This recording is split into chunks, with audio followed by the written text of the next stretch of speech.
நீங்க வாழ்ந்த மெமோரீஸ ஒரு யூஎஸ்பி டிரைவ் மாதிரி சேவ் பண்ண முடிஞ்சுச்சுன்னா எப்படி இருக்கும்? இல்லன்னா ஒருத்தவங்களோட நினைவுகள இன்னொருத்தருக்கு ட்ரான்ஸ்ஃபர் பண்ண முடிஞ்சா, அது எப்படி இருக்கும்? ஏதோ சைஃபை மூவி பார்க்குற மாதிரி இருக்குல்ல. பட் இது ஃபிக்ஷன் இல்ல. இதுதான் ஃபியூச்சரா இருக்க போது I guess. Welcome to my cup of tea series episode 90. நம்ம பிரெயின் ஒரு நார்மல் ஆர்கன் கிடையாது. ரஃப்பா ஒரு 86 பில்லியன் நியூரான்ஸ் இருக்கு நம்ம பிரெயின்ல.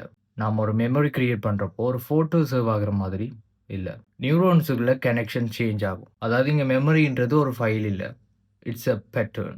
சயின்டிஸ்ட்லாம் இப்ப என்ன ட்ரை பண்றாங்கன்னா, அந்த பேட்டர்ன நம்மளால ரீட் பண்ண முடியுமா அப்படின்னு. ஆக்சுவலா சம் எக்ஸ்பெரிமெண்ட்ஸ் நடந்து முடிஞ்சிருக்கு. அதாவது ரிசர்ச்சர்ஸ் எலியோட பிரெயின்ல ஸ்பெசிஃபிக் மெமரிய ஆக்டிவேட் பண்ணியிருக்காங்க.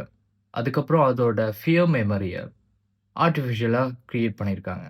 அதாவது மெமரிய மேனிபுலேட் பண்ண முடியுன்றதுக்கான first proof. Okay, next step என்னன்னா, brain computer interface. Devices like neural implants. ஃபியூச்சர்ல நம்ம பிரெயின் சிக்னல்ஸை ரெக்கார்ட் பண்ணி டிஜிட்டல் டேட்டாவா கன்வெர்ட் பண்ணலாம். அண்ட் இமேஜின் பண்ணிக்கோங்க, இதோட பெனிஃபிட்ஸ் எப்படி இருக்கும்னா, லாங்குவேஜ் லேர்னிங்ன்றது 10 இயர்ஸ் இல்ல, 10 மினிட்ஸ்ல முடிஞ்சிடும். அப்புறம் டாக்டர் ஸ்கில்ஸ் டவுன்லோட் பண்ணிக்கலாம்.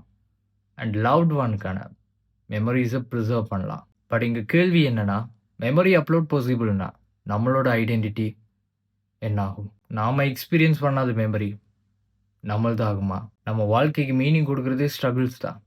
டவுன்லோட் பண்ண நாலேஜுக்கு வேல்யூ இருக்குமா? சயின்ஸ் என்ன சொல்லுதுன்னா, மெமரி ட்ரான்ஸ்ஃபர்ன்றது டெக்னிக்கலி ஃபியூச்சர்ல பாசிபிளா இருக்கலாம். மெமரிஸை சேவ் பண்ண முடியும். பட் லைஃபை நாம தான் வாழணும். ஐ கெஸ் ஃபியூச்சர்ல மனுஷன் கம்ப்யூட்டர் யூஸ் பண்றதை விட கம்ப்யூட்டர் மனுஷ பிரெயினோட ஒரு எக்ஸ்டென்ஷனா இருக்க போகுது. ஸோ இந்த வீடியோ உங்களுக்கு புது பெர்ஸ்பெக்டிவ் குடுத்துச்சுன்னா லைக் பண்ணுங்க, ஃப்ரெண்ட்ஸ்க்குலாம் ஷேர் பண்ணுங்க.